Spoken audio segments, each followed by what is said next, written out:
All righty, welcome back, everybody. Our first panel is going to be moderated by Bryan Tramont, managing partner of Wilkinson, Knauer, and a wonderful friend of the Silicon Philines program and CU in general. The scope for this conversation is to help us just start setting the ground rules. What does success and failure mean? That tease up the discussions we're going to have on the next few panels. Over to you, Bryan. Great, thank you, Pierre. And thank you all for joining us here this afternoon. We have a terrific panel, and I think Commissioner Rosenworcel did a great job of both identifying some successes and failures, identifying a few things we can learn from, but also starting to put sort of the intellectual flesh on the bones, if you will, of how to think about successes and failures. And this panel is supposed to be a continuation of that discussion, namely what defines a success or a failure. What vectors matter the most? Is it economic? Is it scientific? What are the things is it about the decision being a good or bad one at the time it is made or in retrospect? And how do all these different things fit together? So we have a terrific panel to discuss that.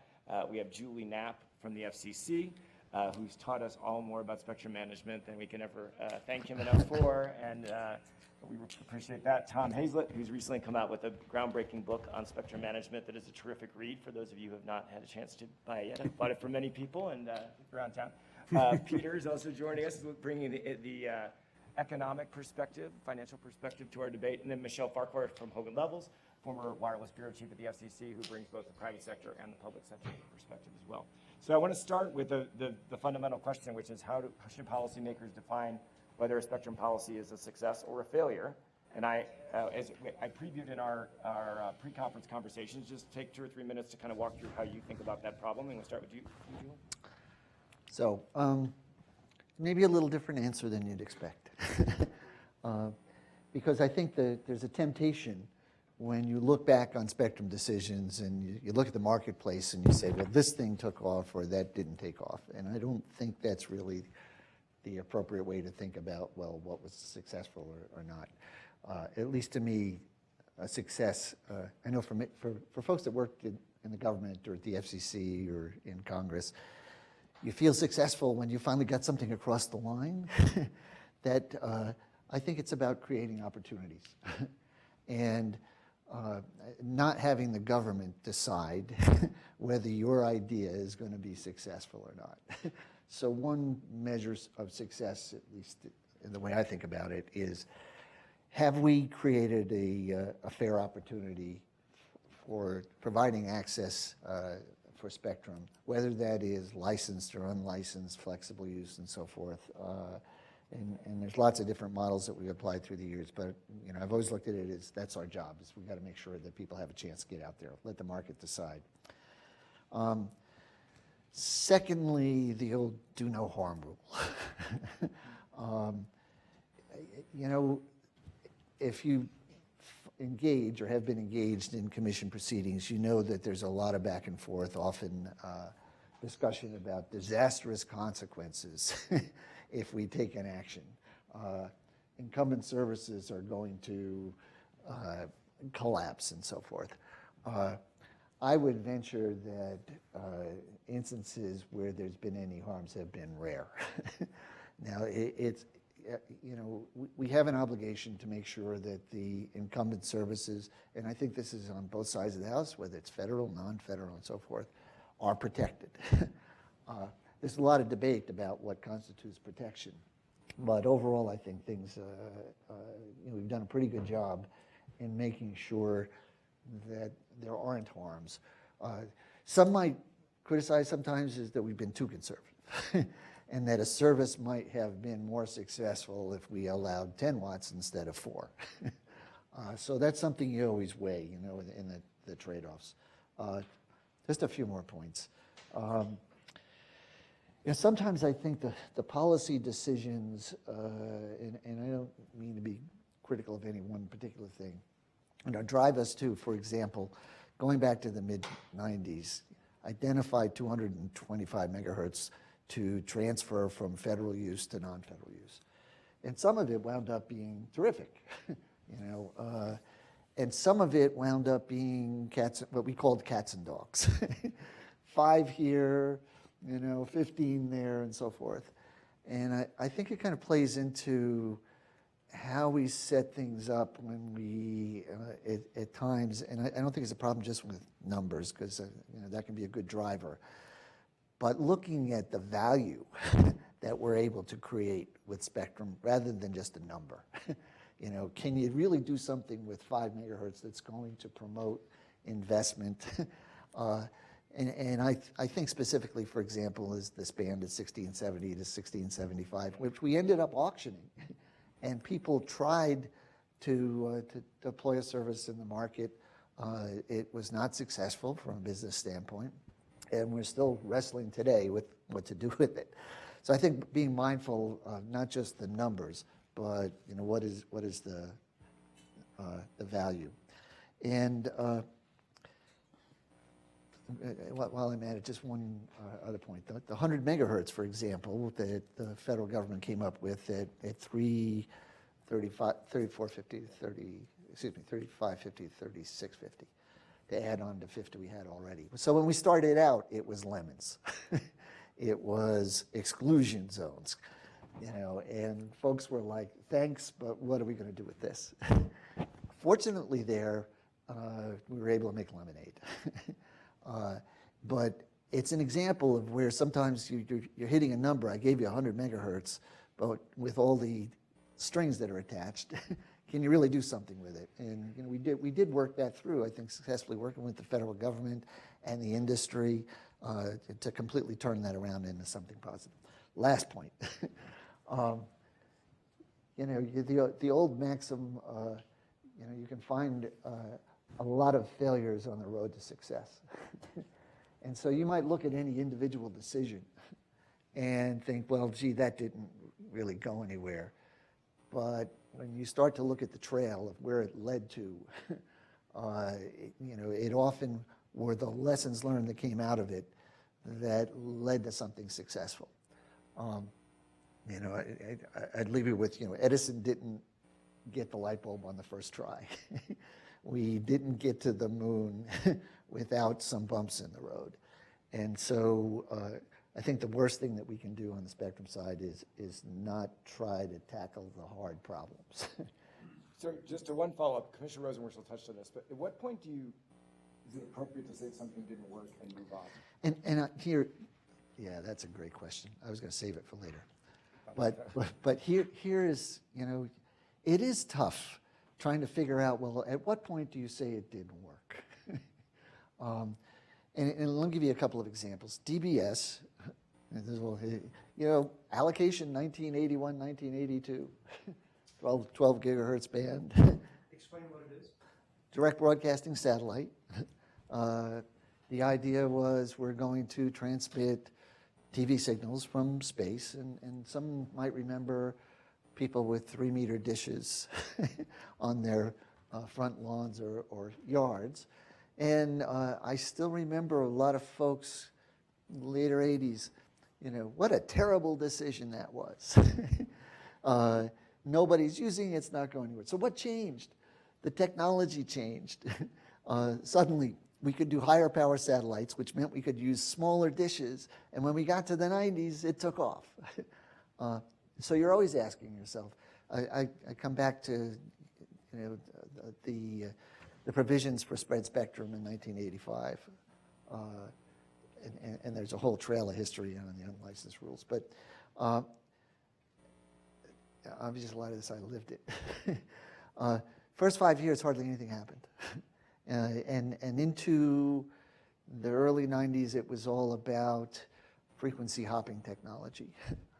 There were other things that happened along the way. The uni rules came along, which said you can use any kind of digital technology. Different band, this 5 gigahertz, we opened up some additional spectrum. We said, just do digital. So it was the first generation of Wi-Fi, the B standard, that actually used a true spread spectrum technique.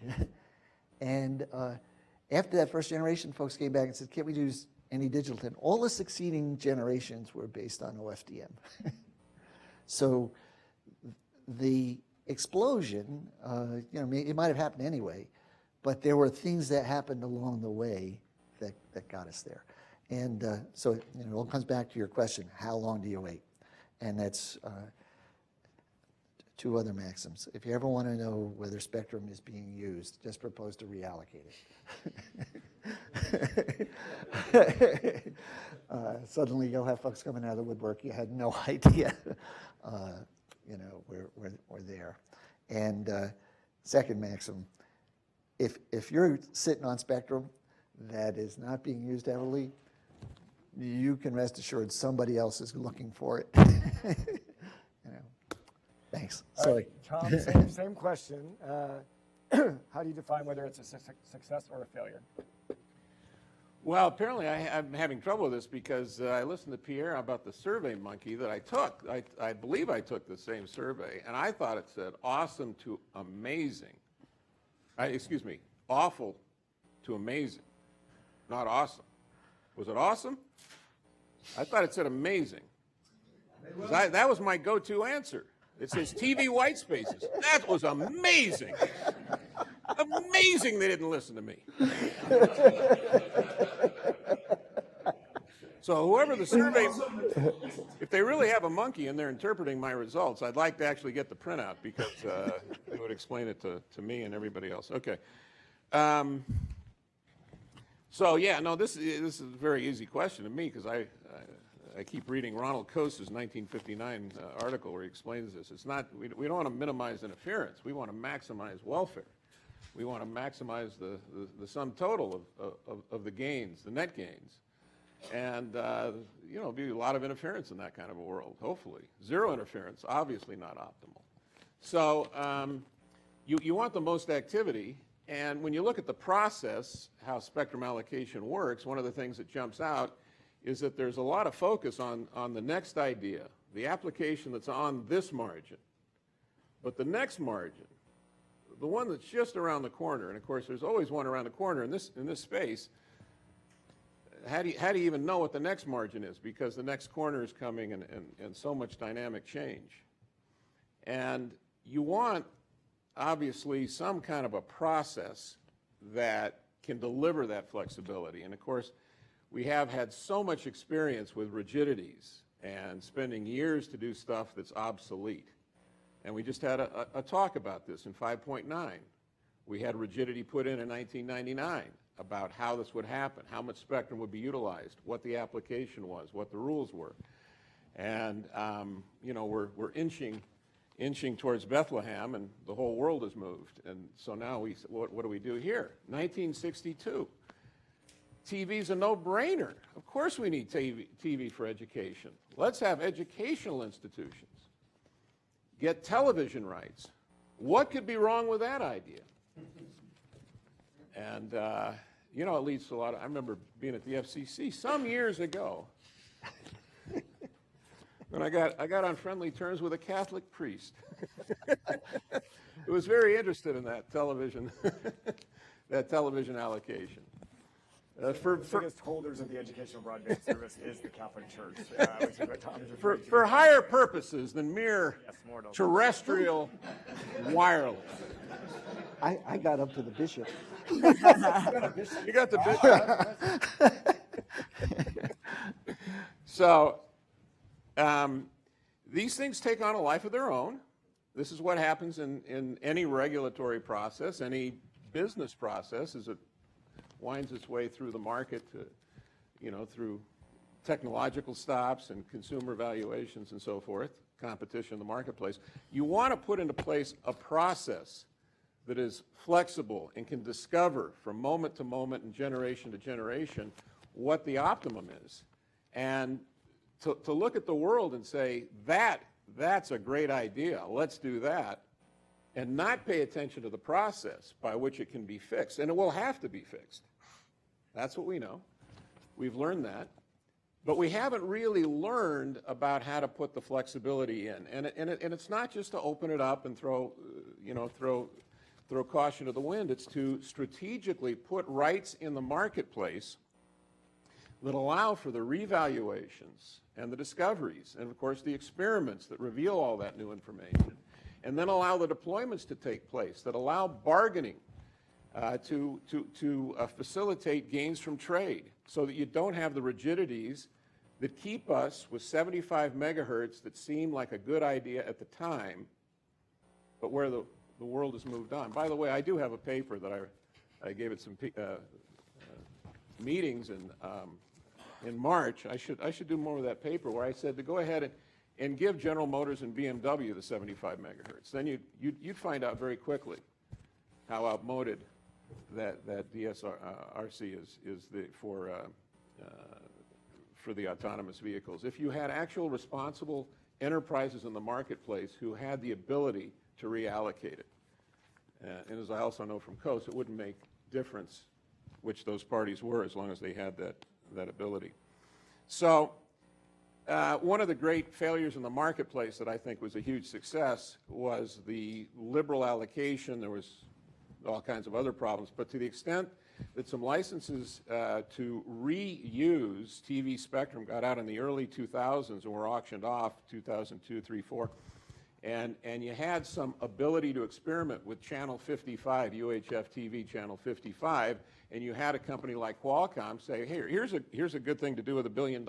It's called media flow.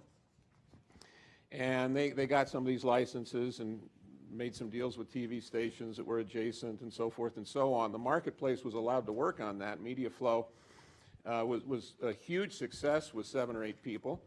And Qualcomm, by 2010 is looking at the situation and decides to go ahead and reallocate the spectrum. Now, it's very interesting. With those flexible rights, they're able to do that. They're not reallocating the actual use in terms of mobile TV to mobile TV. It goes to AT&T that does mobile TV and needs more spectrum to do mobile TV, but it's a different way of doing it, wrapped into a different network environment, different technology. All that gets to take place with flexibility assigned to the rights that were now in the market and the subject for gains from trade. And so you get this kind of very nice allocation.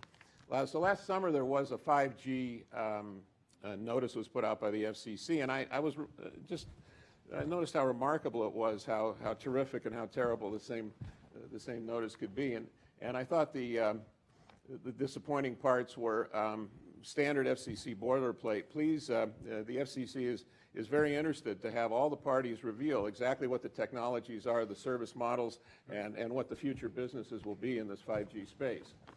Okay, now, with all due respect to every lawyer in the audience, that's a bad program for society.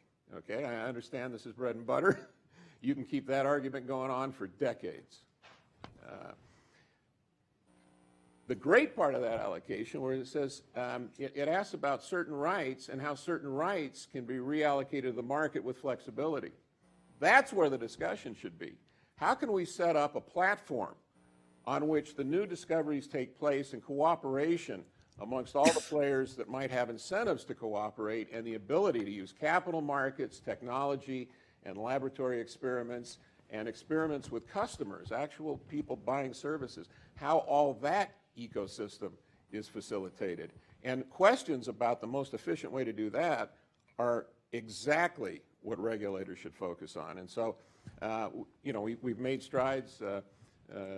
Commissioner Rosenworcel very eloquently summed up many of the strides the United States has taken on that. I think we know a lot about where that world should be, and I think we should focus on that and not just on the very next margin, what we can see, what is visible for the moment. Okay, so a couple of things. One is for the students in the audience in particular, one of the great things about spectrum management is its interdisciplinary nature.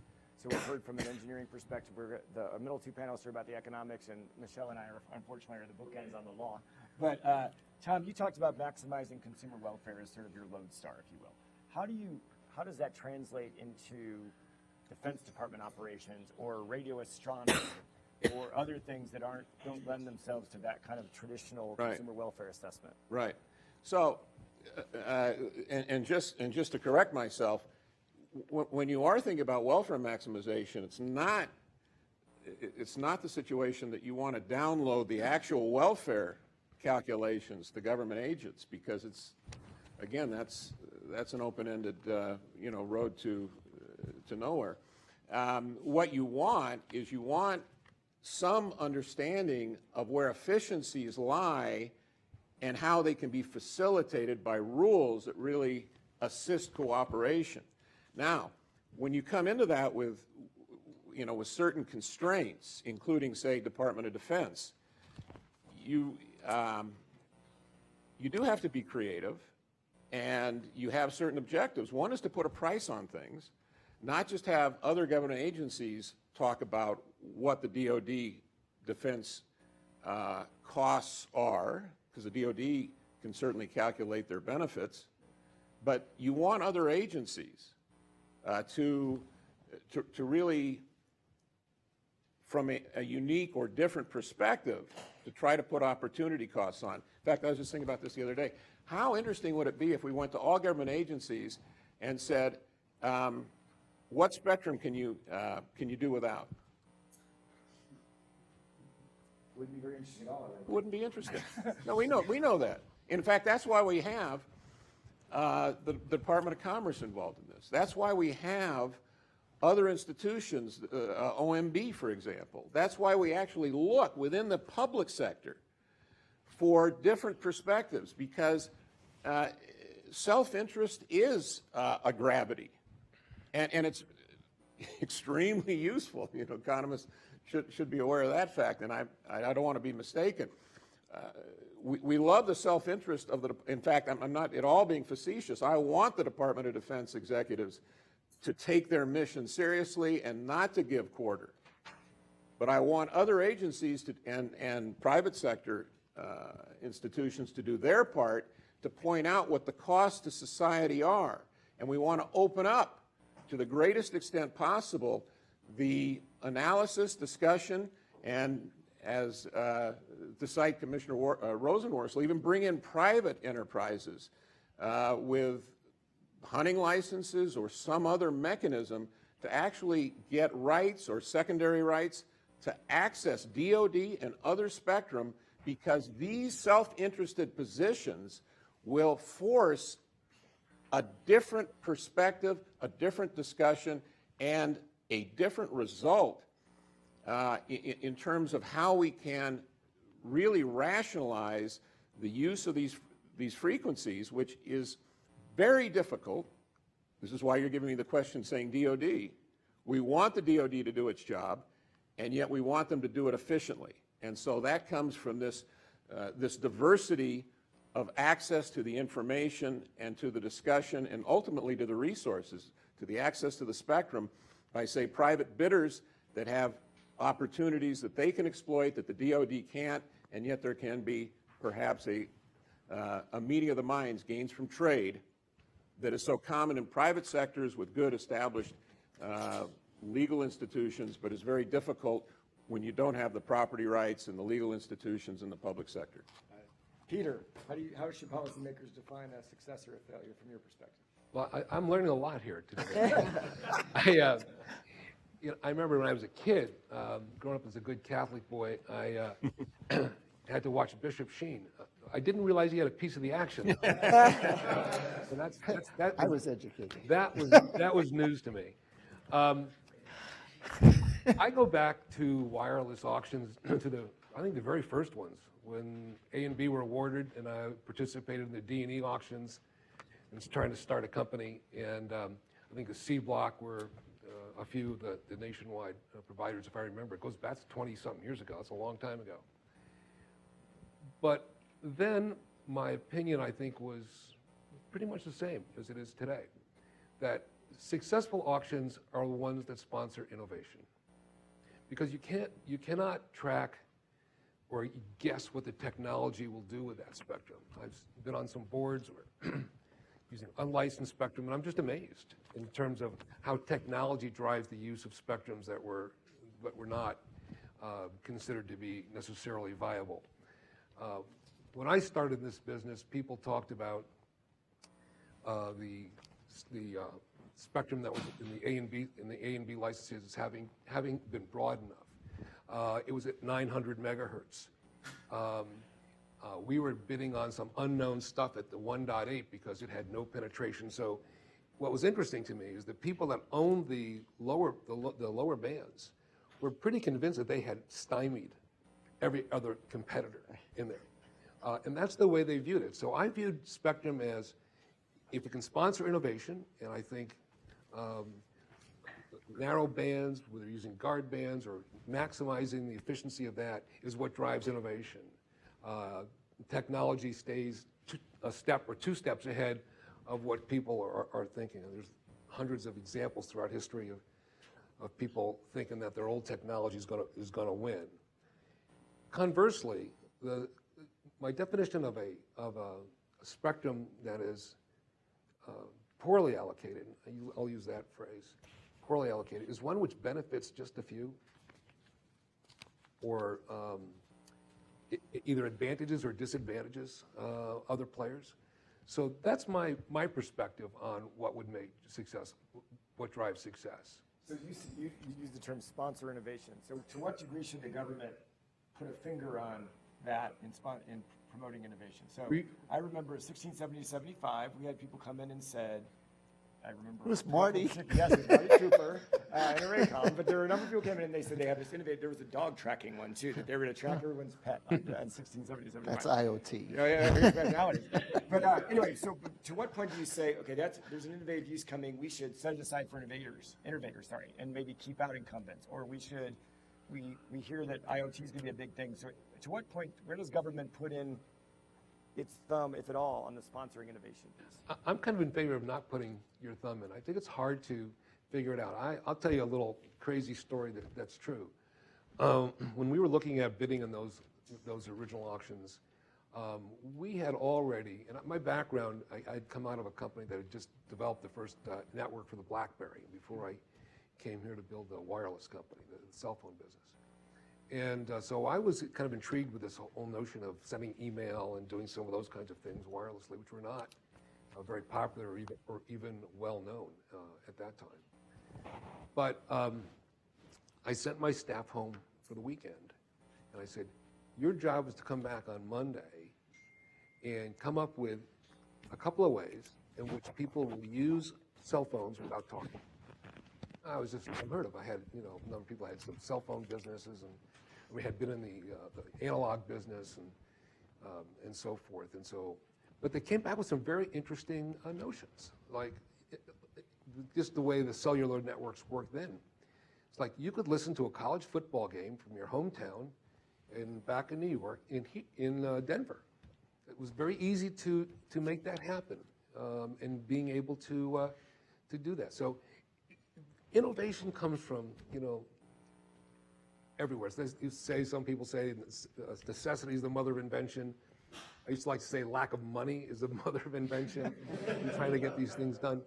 But I think if you try to put your finger on that, you're going to miss it a lot. At least when it's the government. I hear you say. The government, yes. Michele? So you already referred to my role as a lawyer, so I'll actually start with the Communications Act in Section 1. Michele. There we go. I'm going to argue with you now. Okay. This is my expertise. Okay. So it says that the role of the FCC, the core mission, is to make available so far as possible to all people of the U.S. rapid, efficient, nationwide, and worldwide wire and radio communication services with adequate facilities at reasonable charges. And that's not a bad measure or metric for success when you think about it, because the speed and extent of deployment, the scope of deployment, the number of participants is certainly a valid way, and including in rural areas, and the cost of the service, if it's a consumer-oriented service, is a good way to measure success. Certainly not the only measure, because there are different types of services that are needed, and the more different types, the more innovative types, probably the better. But it's one way to look at it, and probably an easy measure for the easy things. So certainly we can define it that way sometimes. The problem is some things are outside of the FCC's control, and things come up such as other parts of the world do things either through the JPP or through work, or the equipment problems emerge. And as these issues get more complicated, there are fewer things within the U.S. policymakers' control, and they have to keep these other variables into account. And also, it's just not a static world on the spectrum side. And things that seem like great ideas 30 years ago then have had to be changed many times over.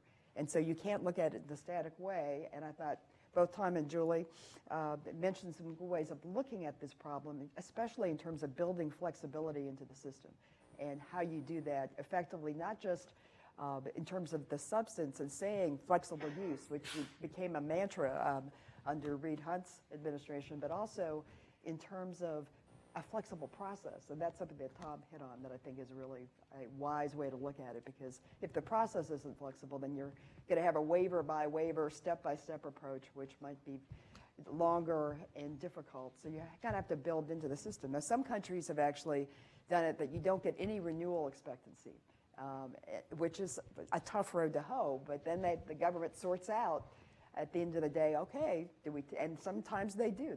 They take licenses back, then they replow the garden and say, no, we like it better this way.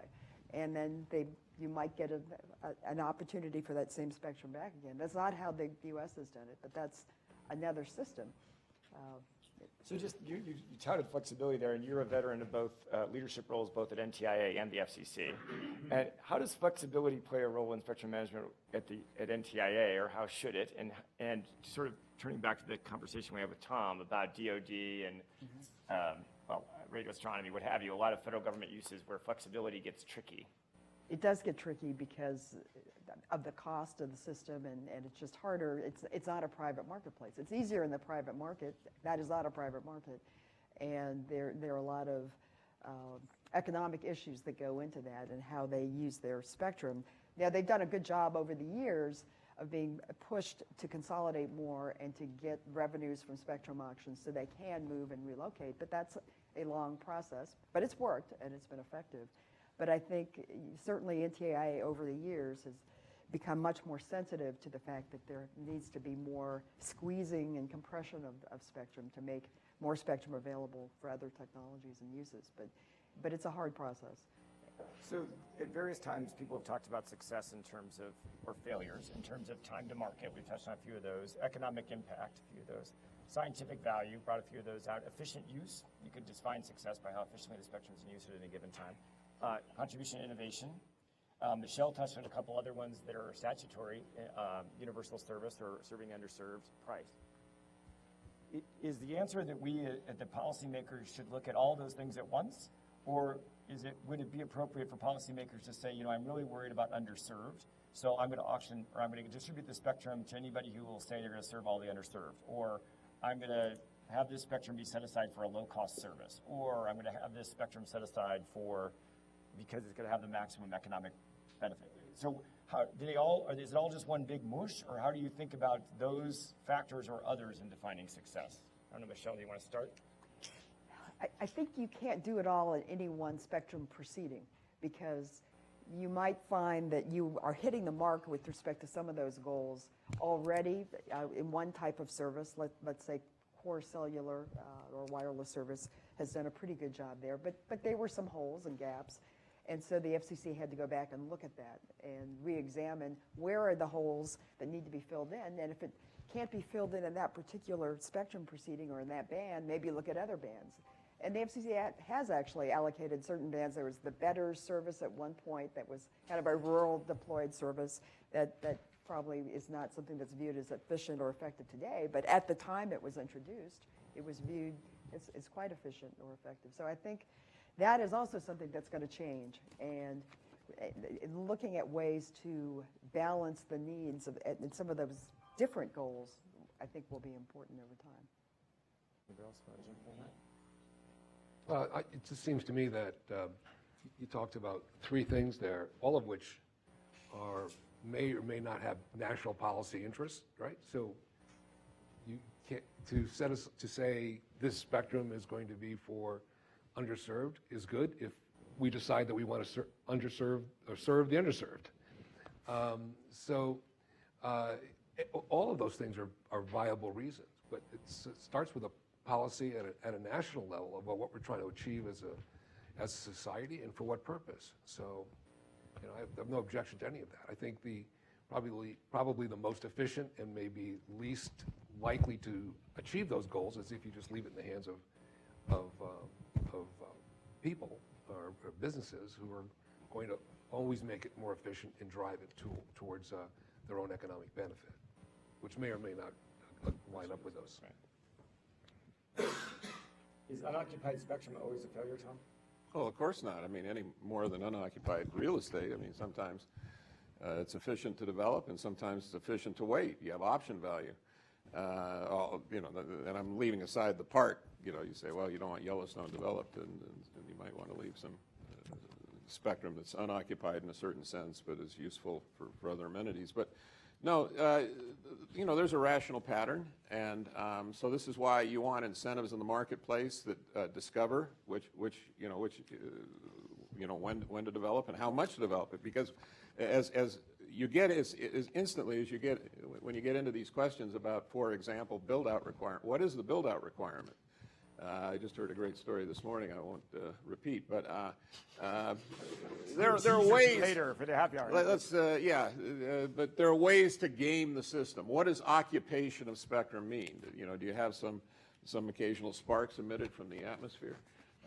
Well, yeah, that's, you know, you can have, you know, what the actual efficient utilization of the spectrum is not something you want the government to monitor, because it's not clear what it is, and then you're immediately into a different kind of a process. But just also in terms of this, you know, set-asides and so forth, I mean, these now you're back into the rigidities of the system, where you're sort of imposing particular solutions, and that's not what you want to do. You want to have an efficient, competitive process. You want to have a lot of innovation that comes through the competitive process, and if there are these you know, target areas that you want to hit, you say, well, that's, you know, we need some extra help on that. I mean, the talk from the commissioner today was actually quite interesting in that respect, when she argued for kids, you know, getting access to, you know, do their homework by getting online, and we have some deficiencies there. And she said, let's take this stuff out of inventory, sell it, and get the cash, and let's shop wisely. She mentioned library Wi-Fi, actually. This is interesting because there are a lot of subsidies for broadband, right?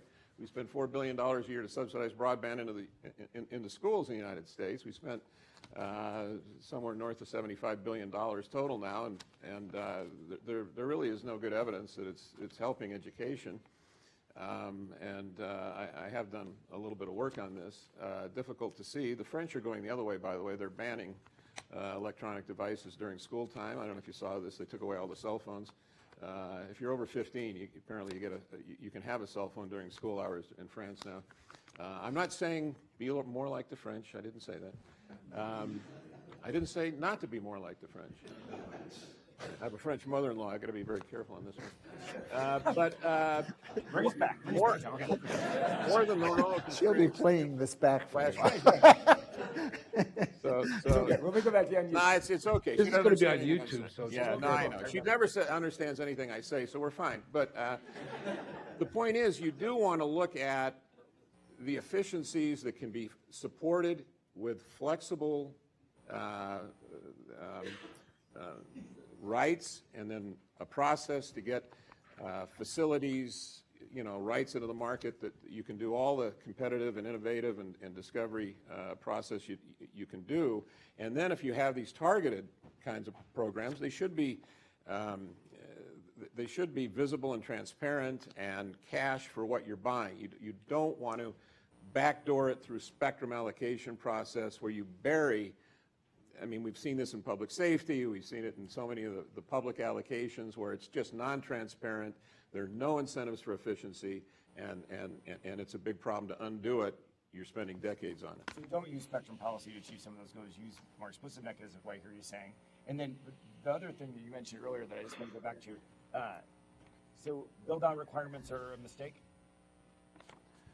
I think they, I mean, in my book, I advocate, I want more competition for licensed and unlicensed and all flavors of licensed and unlicensed. And one of the ways to get that is to allow bidding for unlicensed, what would be, people think of it as a business model, unlicensed spectrum. It's not a, you know, it shouldn't be that way. But if parties in the market want to say, here, we're not going to build a network. We're going to have some kind of coordination to use this for unlicensed spectrum, the way we think of that being used today. Why should they have to build a network for that? We want competition to decide that matter. So I think build-out requirements are very problematic. Got it. What's the title of the book? It's called The Political Spectrum, the tumultuous liberation of wireless technology from Herbert Hoover to the smartphone, available on Amazon. Thank you very much. I was trying to make sure. Can we just get that out of the way? Okay, Julie. There's so much to unpack. There is a lot. So one thought comes to mind immediately from what Michele read in the Act is that I think our obligation is to ensure that all people get service.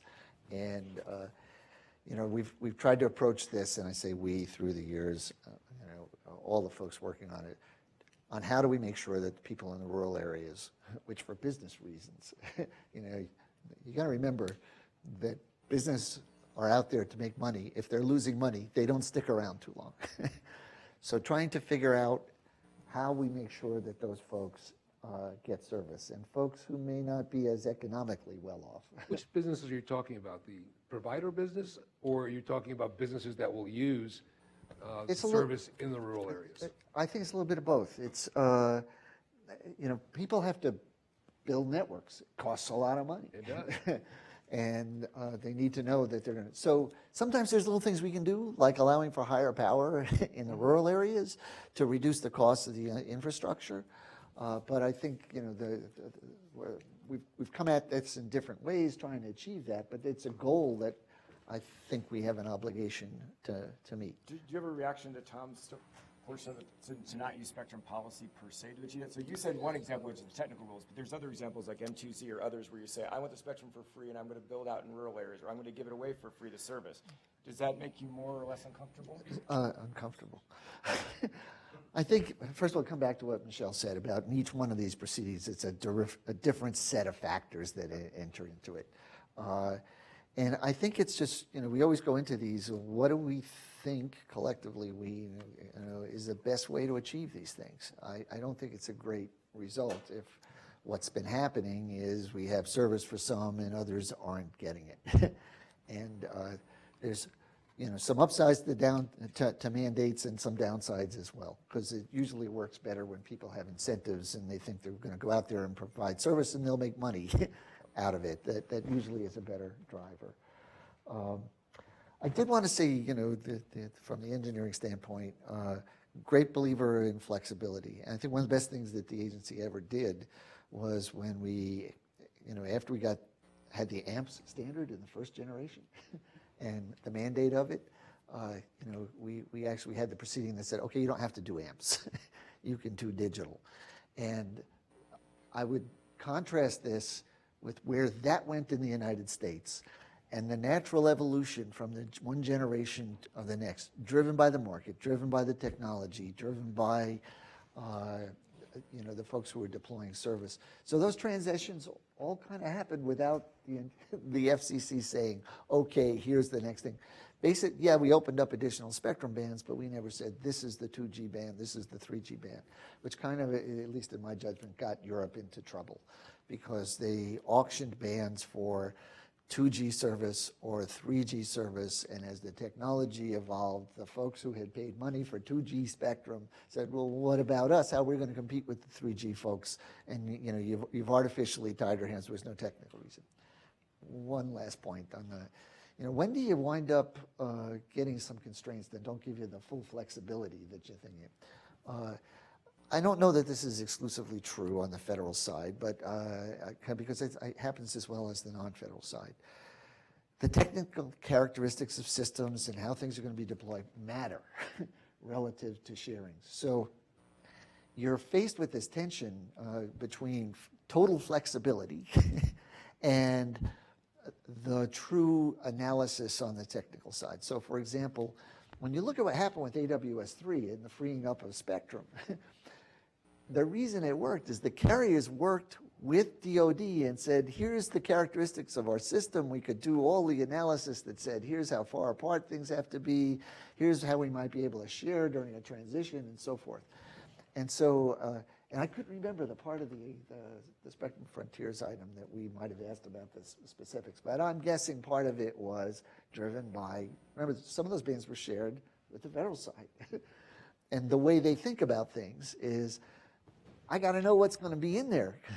You know, it makes a difference whether I've got to have you this far away or that far away.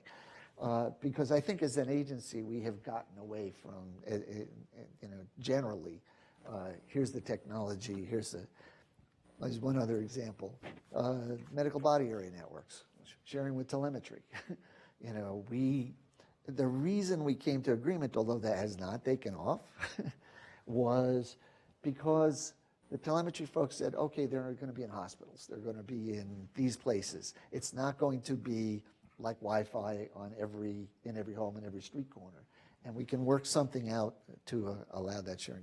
So sometimes, you can't make it as flexible as you wish you could, but you have to do that to squeeze more juice out of the spectrum you have. Right. So you touched on something. I'm going to turn to Michele on this one. Would this all be easier to get to successes and failures and better decision making than to successes if all spectrum management was under one roof? NTI and the FCC all under one major rubric. David could be chairman, for example. That's right. I would be nervous about putting it all under one roof because I think having that division has actually been helpful. I'm glad that the FCC is an independent agency, but I'm not sure that without a separate agency at NTIA sorting out the interests of the various government users, that piece would work as effectively just being done by the FCC. I think NTIA within the IRAC and its groups can do a good job of trying to align the interest users and define what they need and how they need it, and then bring that to the FCC. So I guess I'm not convinced that the current system isn't working. I think the bigger problem is the incentive system that each of these groups have. I think where the FCC sometimes runs into problems is how it can incentivize, say, marketplace players who bought spectrum and then for various reasons could be equipment problems, that chicken and egg problem or whatever it might be, to then build out if they can't build out. And they may have bought the spectrum before it was really ready. And that's a good thing. It's flexible use, but then how do you encourage build out and how do you get it back if they're really not using it efficiently or not really using it? So tools there, but also tools on the NTIA side that we haven't even thought about or developed yet. I think Congress will certainly have a role in that, but getting that incentive auction authority is a key step, and there may be more key steps and more tools to come, especially on the federal user side. We could use a lot more incentives there than what NTIA currently has to use, and I think that would be really helpful. That may be more of an answer than you wanted. Tom, would there be more successes if NTI and FCC, if federal and non-federal spectrum management was combined under one policy rubric? Well, I mean, there's obviously an issue of gridlock to some degree, but I think some diversity here is fine. I think, out of respect for Herbert Hoover, who had spectrum management in the Department of Commerce before there was an FCC, that some diversity here is proper. And in fact, I would love to see the Commerce be more of a Department of Commerce and push harder on behalf of business, most generally defined, getting access to more spectrum. And so I think that there actually is a fairly constructive division of labor on that. I want Commerce to lobby for spectrum being shifted to commercial civilian use. I don't think it gets better by leaving everything at the FCC. Obviously, the FCC has various issues as a very industry-specific agency. Lots of discussion and analysis over the years by scholars, lawyers, economists, and others that say industry-specific agencies are very normally hidebound, captured, various other terms. And Commerce has a fairly wide constituency, but it's business-oriented, and we'd like to see that part of the debate, and it is part of the debate. And I just, my only complaint about Commerce is not that it's independent from the FCC, but that it's not more independent from the FCC, and that it doesn't push harder, and not just against the FCC, but against the other agencies that need to cooperate. Peter, turning to you for a second, what do you think are the largest barriers to policymakers generating more successes overall? partisan politics. Would that be appropriate to say? I'm not sure. You're among friends, it's all good. That's all right. That's okay. Did you say this is webcam? It's a very large group of friends. Peter's very popular. There, that's good. I just have it write an anonymous piece to the New York Times Oh, tomorrow. there we go. But Now we're getting rolling. no, I think that the policy issues that we talked about separately, the FCC and the NTIA, those policy decisions are important because they also speak not to the now, but they speak to the future of what your country is achieving, and that country meaning every aspect of the country, private business, government, military, academic legs of the stool. And there needs to be an overall guidance, I think, in terms of that. So I see that as a very important role that the government needs to play. Whether best played from the Commerce Department, which I think I've always had this interesting or this thought. Whether you're the FAA, the FCC, the Commerce Department, you walk a very fine line between supporting an industry that needs support to be competitive in a global basis, or regulating that industry. And those things are really on different, they're sort of on the opposite side of that. So I really do like to think about the policy stuff staying with the government, and the government having a responsible thought about what they want to achieve, but from a higher level. When they try to get down to the real specifics, this little band for that little person, I think that's very hard to make good decisions doing that. But allowing having an overall view, it's like even running a company, right? An overall view where everyone understands what their role is, you can achieve that much more effectively. One thing that has come up in other contexts by investment folks consistently come to is the role of uncertainty. Do you feel like in your experience in this business that on spectrum-based services that uncertainty has played a role, or is that a real fear that people should be worried about as driving failures or successes? It's an interesting point you make there. Uncertainty is part and parcel of business just at any level. I think what you have to think about is what drives and what side of the risk you are taking. 25 years ago, when people were talking about a 10 megahertz spectrum, they were pretty convinced that they couldn't, that it could not really support a large enough business. You couldn't get the volume on it. But if you sat and you talked to, at that time, Lucent, I remember the names of the companies now, Lucent and Nokia and Ericsson, and you saw the amount of money that was going to solve this problem from the private sector, it gave you a high degree of confidence that that was where you were going to lay. It was a good bet to lay down. So to the extent that you understand that there's a lot of people coming at this thing from a lot of ways, that actually, and the more you understand the dynamic of what you're talking about, you know, what park you're playing in, I suppose, you have a much better ability to understand that what the risk is and how to mitigate that risk, and really how big of a risk is it. So we're going to open up the questions from the audience after one more for the group. Without naming any specific proceeding, to what degree do you think that failures are the result of good people with good information but just ending up making a bad choice, even though it was well-intentioned at the time, versus a political, to play off what Peter said, and a conversation I had with Dale yesterday, or a situation where the politics got in the way and drove a bad decision, either because of lobbying or political pressure from somebody external to the agencies? Michele, that's a tough question. That is a tough question. I think it's more the former. I think and some decisions are just very difficult to make, because I think the biggest barrier we have is the fact when you look at the spectrum chart, it's all colored in. Incumbency is the biggest barrier that the policymakers have. And how they resolve that requires some very tough choices, and trying to balance the various interests at stake.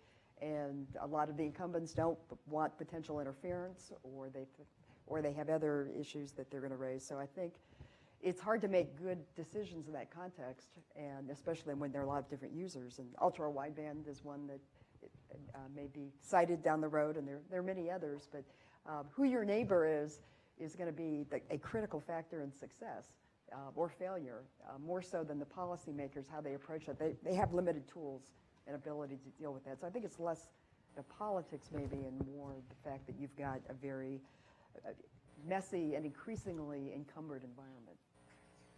Peter, Tom, Julie? Well, it's the nature of the process where, you know, I call it the political spectrum, because, you know, in the situation, it's not just that the politics get to it late. The politics get to it instantly because you're in a structure where you as a decision maker wouldn't make any difference if it were me or, you know, or anybody else who has to make a decision. You're within narrow guidelines. You have a rule-making structure that forces determinations that in many cases are not susceptible to adjustment by the market. And so I think it's the nature, the structural nature of the system that's, you know, been set up in the 1927 Radio Act to steer a lot of this. Now, there has been progress and there has been a lot of liberalization, but it's the tumultuous liberation of wireless technology. It always takes a push, and we still have a resting point for the equilibrium that still gives us all these challenges. So I mean, I really take it as a process problem. Do I get to go last? So, notwithstanding the title of the book, you know, and I don't think of this as a political problem in terms of the way most people might think of this as red and blue. Right. And even in terms of the politics of who's stronger on each side. I think that the problems generally are really hard, and they're getting harder. We get into debates that I think, you know, there's a little bit of the element of trust. Who do I listen to? Who do I believe? One side is telling me no problem at all, and the other side's telling me that you know, this vital service is going to be wiped out. Who do I believe? I do think that, you know, clearly the commission has got a role, and in the end we have a responsibility. But to the extent that we can, you know, we've had some success in getting the parties together. And sometimes when you get the engineers sitting down at the table, not every time, you can get to an answer that they both can live with. The engineers always think the answer is to get the engineers together. They'll still give you the money. Oh, okay. All right, students first. Questions? Yes, excellent. We have a microphone on its way. Obviously, for everyone, identify yourself and your affiliation. So, Sarah Rippey, CU Law student. So my question is a bit about risk mitigation. So without hindsight to guide you, how do you balance the risk of innovation yielding inefficient results or efficient results stifling innovation?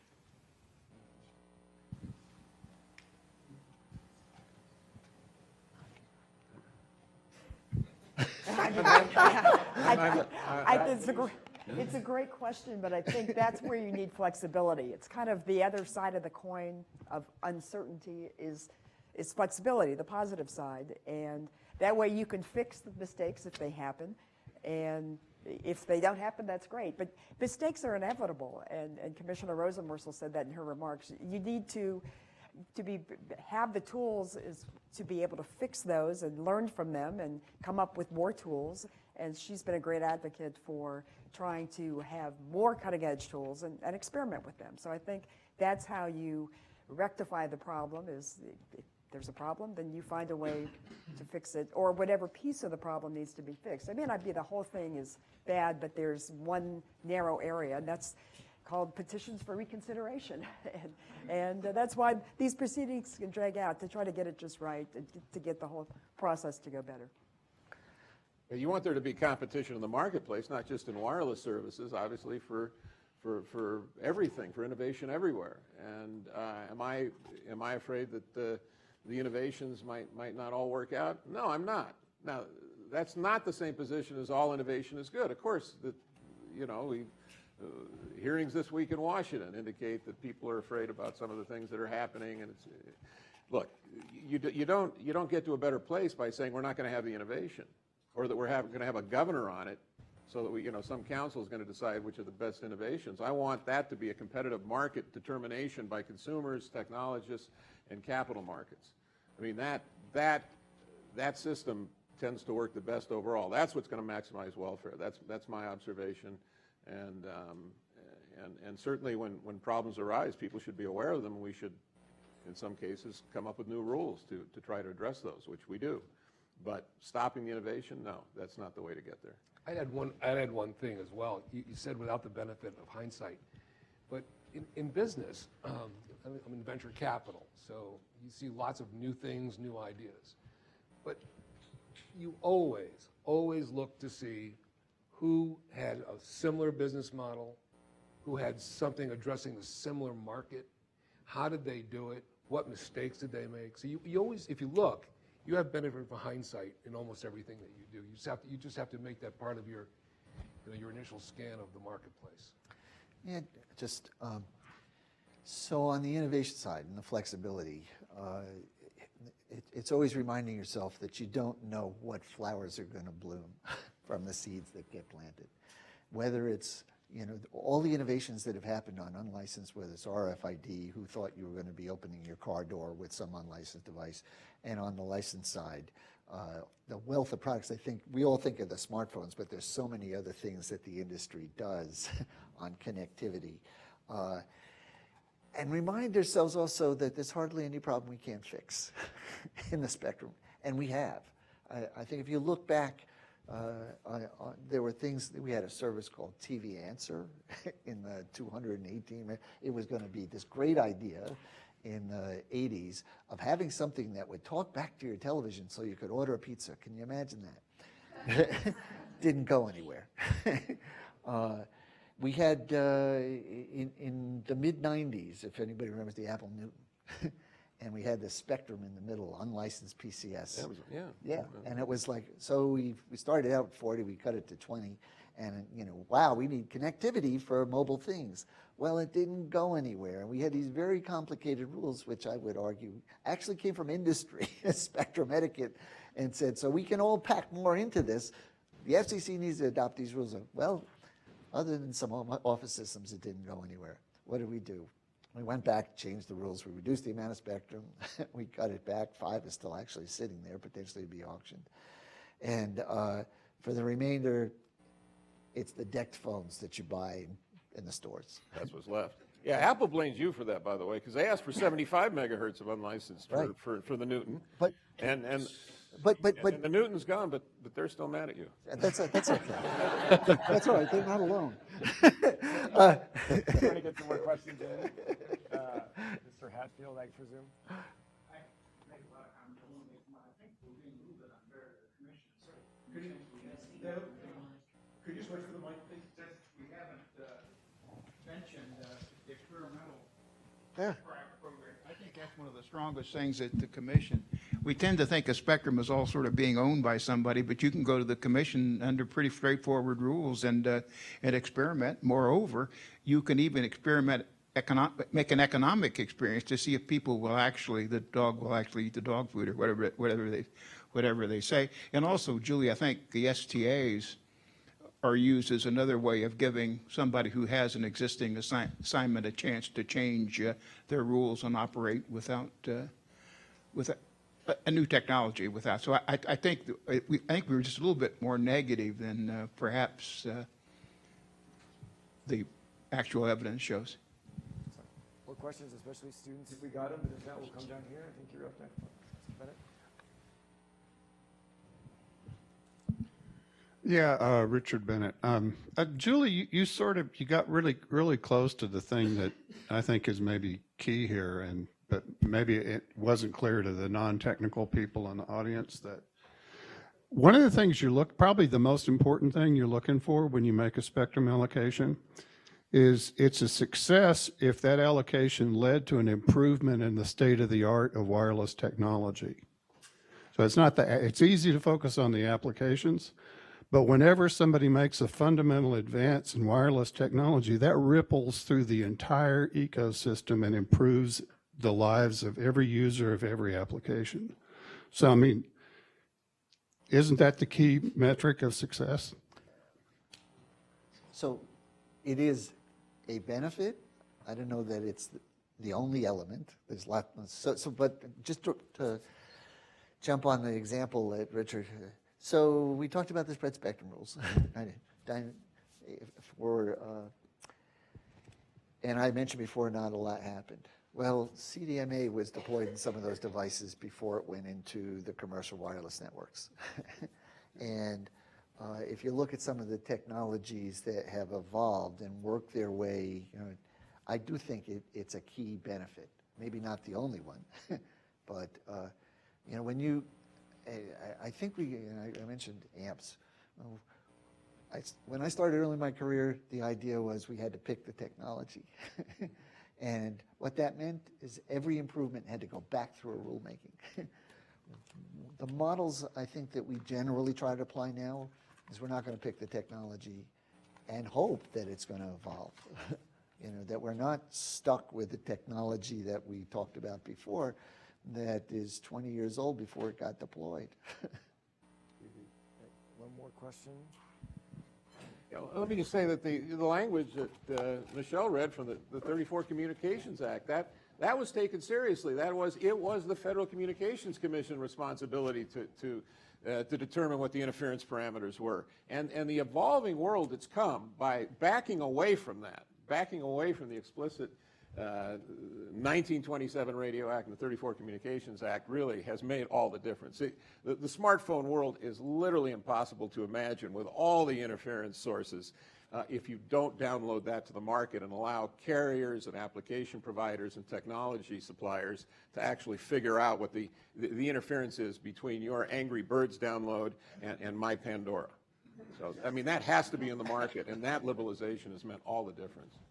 Thank you. Scott Fox. I have 40 years of wireless experience internationally, domestically, and a few years in the federal government. I just wanted to see if someone could give us a conclusion from this panel. I think the objective was to reflect on the past and identify those key criteria for success that will apply as we look to the future. I heard a diversity of answers, and they all made sense. So is the answer, it depends?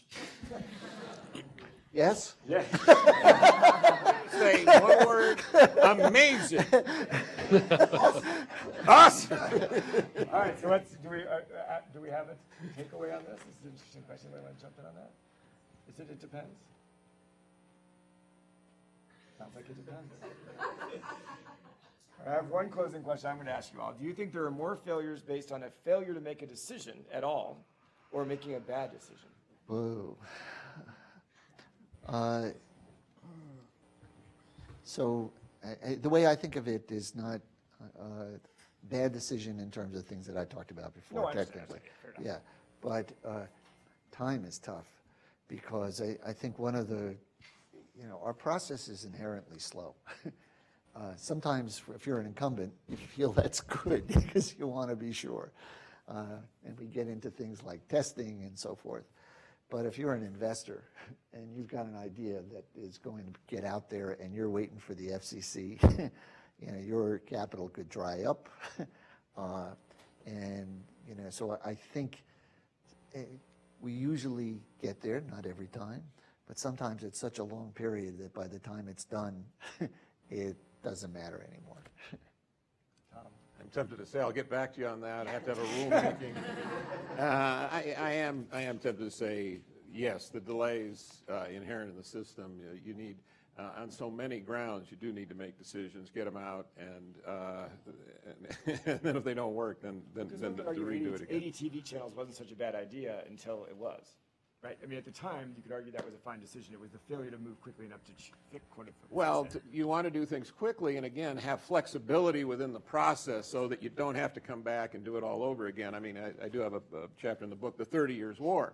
I mean, cellular was on the cover of the Saturday Evening Post in 1945. That was one thing I was actually amazed to find out. It was even before the 1948 date that everybody gives it. But the FCC chair in 45 is saying we'll have those licenses out in just a few years. It's pro forma, and it was a 30 years war. But the delay, I'll go with that.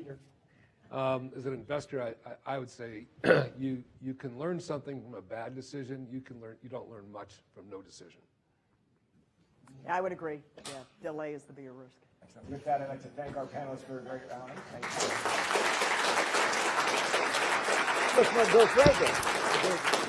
Thank you very much to Bryan and the panel. We have a break until 3 o'clock. We'll have a prompt start. See you then. Back to venture capital. He was out for a while. Thanks.